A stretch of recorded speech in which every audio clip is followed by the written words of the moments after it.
Hi guys, this is Risa. I'm just checking in through an audio recording. We're traveling right now and I hadn't planned to film, but I just had the inspiration strike. I wanted to talk about the Pisces Virgo moon that we're just about to begin. Partly why I couldn't wait to get home, because we're about to start the Pisces full moon in Virgo, and wanted to share some insights about this little period here. So Pisces and Virgo is really an axis of kenotic practice. It's mystical practice, it's embodied love practice, but the actual process of that looks like kenosis, Kenosis, kenosis, kenotic practice. This is one of self-emptying through the channeling through of the love energy as we access it through Pisces, through the death of the lower nature, through the crucifixion of the material self, and through the surrender to the greater love. We crucify ourselves here, and then we activate what I heard one wisdom teacher call the action body, and she was in reference to the heart center here. The action body, the idea with this being that we activate the heart center through awakening this sutratmic connection, through the realization of the divine love. As Pisces, it is the Christ, it is this anchoring point of an energetic stream from soul to body. Venus is exalted in Pisces because once Pluto does the work of destroying that which inhibits the solar life, it brings matter and spirit together, or soul and body together in this case. So there's the marriage there, and it floods through the heart center, most specifically the heart in this instance. When we speak of Pisces and the mystical connection, or that evolution from mediumship into mediatorship, and in its highest octave, that of the savior energy. So as we anchor in that energy and we move through the action body, if we want to keep moving with that term, we imbue substance, now we talk about Virgo, with the love nature. So the act of purification, the activation of the feminine processes, of the bringing together of all the bodies, the healing of the bodies that happens through love, because in the most real sense, it is love which heals, it is love which synthesizes. There we have the Jupiterian motif. Jupiter is also not just the orthodox ruler of Pisces, but the hierarchical ruler of Virgo. Naturally, it brings all of the things together, all of the different bodies. So it is that which heals. Love truly heals. And we do that through the shifting and changing of our Virgo material life practices, whether that be in more subtle and intuitive ways, or just the concrete ways, such as the mastery of the daily art of living, the routines, the food, the diet, all of these more traditional motifs of Virgo. So we sacrifice ourselves to the greater love, to the soul, to the Christ, Pisces, and then we allow the surrender to that energy to inform the actions that we take. And we take those actions in our daily life, Virgo. So this is where we also can hit up against a lot of angles of resistance and all of the different concretized ways that matter is sort of in disagreement with the soul. So we have to temper the energies here, but we do that through continuing to follow love. What does love tell us to do today? Do it. Oh, I feel a lot of friction, don't want to do that, a lot of resistance, don't care, do it. Now, it's not practical to live like this in every moment of the day, but when we've got the activation of an axis like this, like we do with the full moon, just beginning to rise, that's when this sutratmic activation happens, and it's that, okay, now it's time to go, and we move with love and we expand with that love. Go. We don't hold back. All these complaints that my lower nature is showing up, doesn't matter. Follow the love. And during these kinds of periods of expansion, we can find that things can move quite fast. They can be quite hot. There we get the tapas, the lower spiritual heat, the friction, fire by friction. That's a very Plutonic motif too, which rules the Pisces esoterically, as you know. So we have all of this activation go on.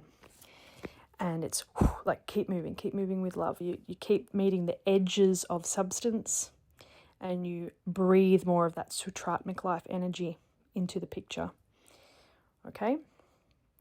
And part of the reason why Mercury is in detriment in Pisces esoterically is because at this point of merging with the spirit or merging with the soul and the activation of the Sutratmic thread via the heart center, the mind is crucified. The lower mental processes, which can only take us so far, are emptied out.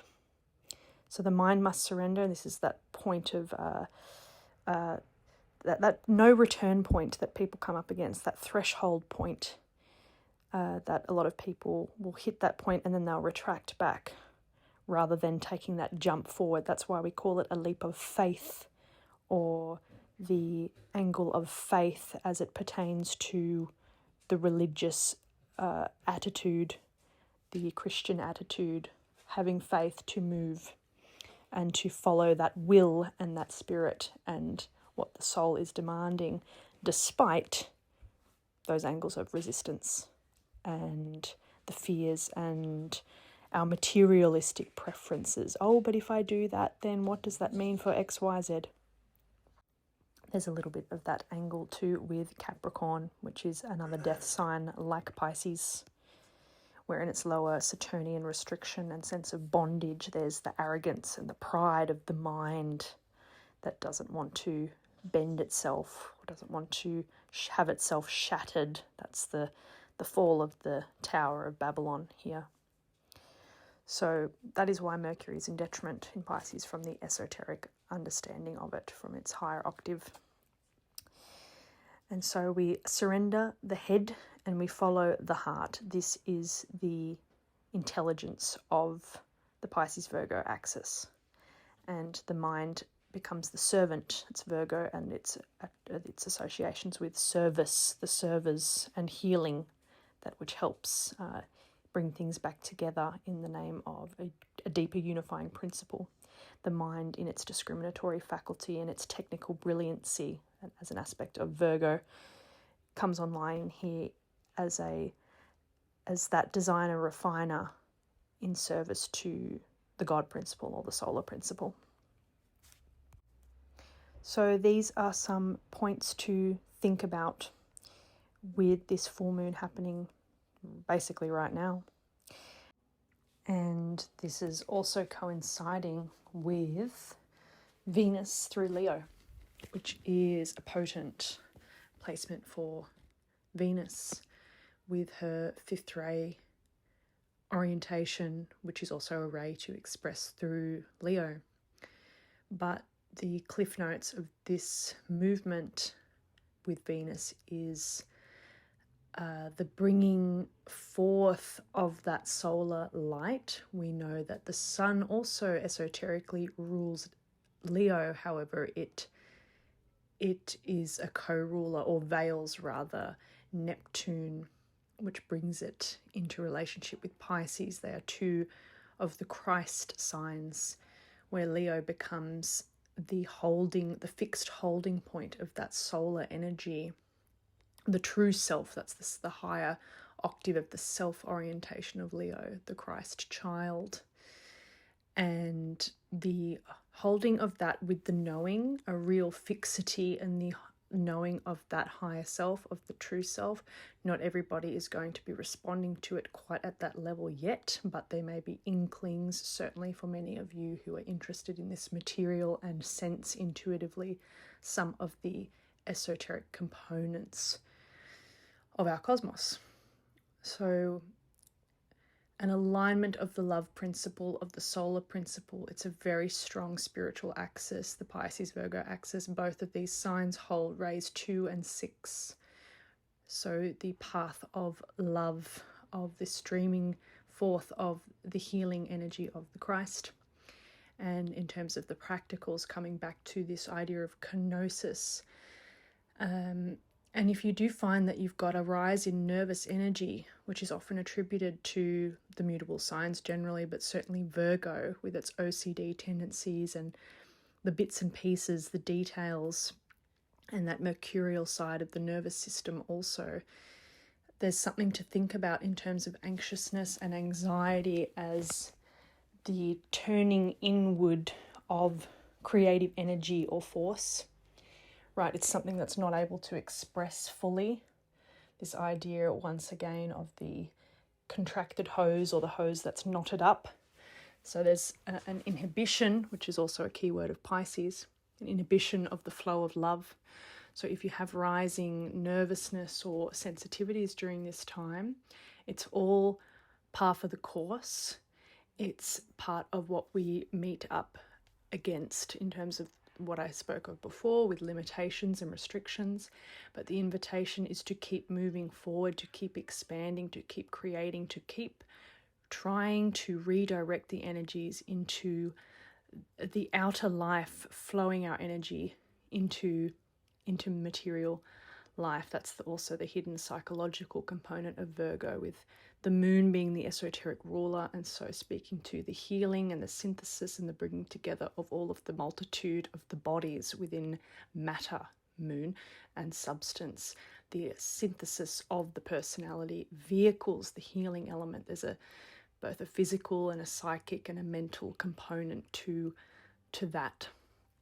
So these are my current musings on this time period, which has been very, very fraught with a lot of nervous energy, but also some really bombshell clarity insights being streamed forth with Venus through Leo, and a much more holding of a sense of certainty. That might be a good Venus in Leo term also, because of its connection to the Ajna center, the fifth ray, knowing, and then the Leo being the sign of the soul and the solar purpose. So I hope this was useful for you. Think about kenosis as a practice. Meditate upon the Christ and upon service as the axis of surrender. And a big piece of this is the surrender of the body. It's not just a surrender to what is true or a surrender to a higher spiritual truth or something like this, but it's a surrender of the body, Virgo, to the acts of love, Pisces. Well, they're one and the same, really. Surrendering the body and moving yourself into action, even if it rubs up against these nervous pockets and brings up some of the lower aspects of friction and disturbance within the psychic structure of the body-mind. Okay, that's all I have for the moment, guys. I hope you enjoyed, and I'll see you soon.